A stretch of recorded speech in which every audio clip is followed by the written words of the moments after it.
the Gastronomer's Gazette, Holy Spirit, and golden syrup. Some people get terribly upset about the bees dying out.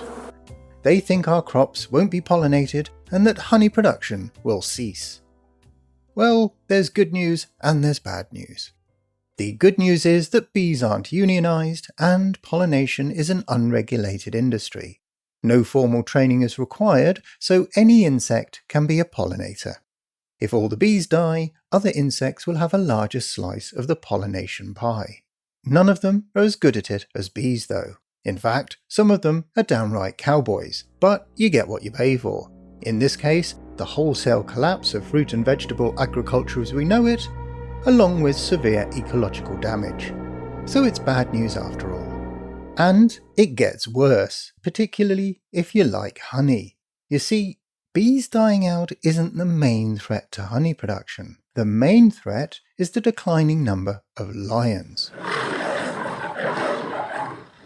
The World Wildlife Fund says that there may only be 20,000 lions left in the wild.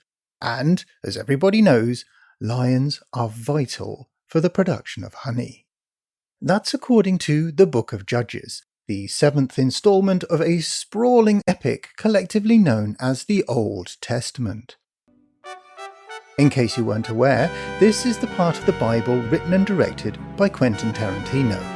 In it, God goes totally medieval on absolutely everybody. For example, in Bad Gods 7, the Book of Judges, he kills thousands of Philistines and a lion with the help of a serial killer called Samson. The story goes that while on his way to Timnah to see a Philistine woman he wants to marry, Samson has a disagreement with a lion.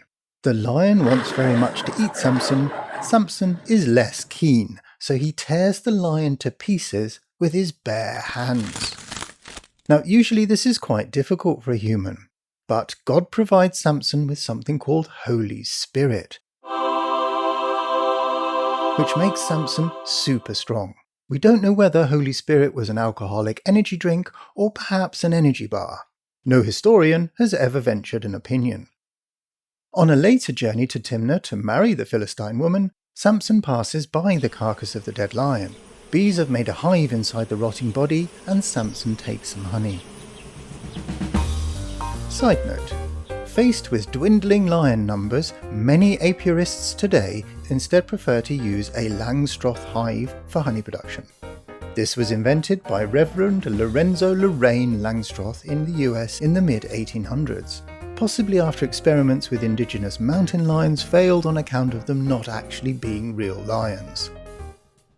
Meanwhile, back at his wedding in ancient Philistine, Samson bets his 30 groomsmen that they can't guess the solution to a riddle before the 7-day knees-up is over. If he loses, he agrees to provide each groomsman with a set of clothing. The riddle goes: out of the eater came something to eat, out of the strong came something sweet. Samson's new wife tells the groomsmen the answer. The groomsmen go to Samson with the reply, "What is sweeter than honey, and what is stronger than a lion?" So now Samson owes 30 sets of clothing. Not a problem for God's hitman though. He simply murders 30 Philistines and steals their clothes to pay off his debt.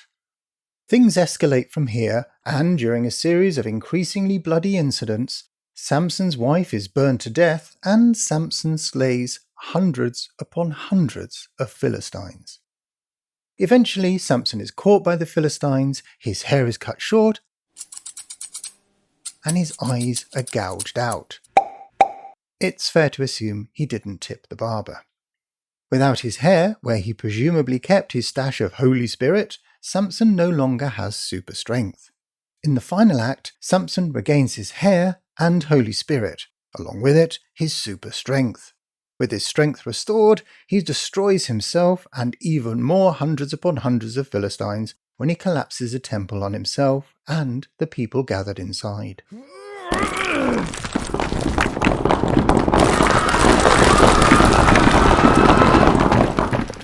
In a between-end credit sequence, it's revealed that God had been playing Samson all along to get at the Philistines. A story with this much violence is a golden merchandising opportunity. quite literally. In 1885, Abram Lyle and Sons started selling tins of golden syrup, a yellowish liquid sugar derivative. You can still buy it today. The design of the tin holds the Guinness World Record for having the oldest branding and packaging because it hasn't been changed since its launch. It shows a dead lion with a swarm of bees around its body. Underneath the lion's corpse are the words, "Out of the strong came forth sweetness."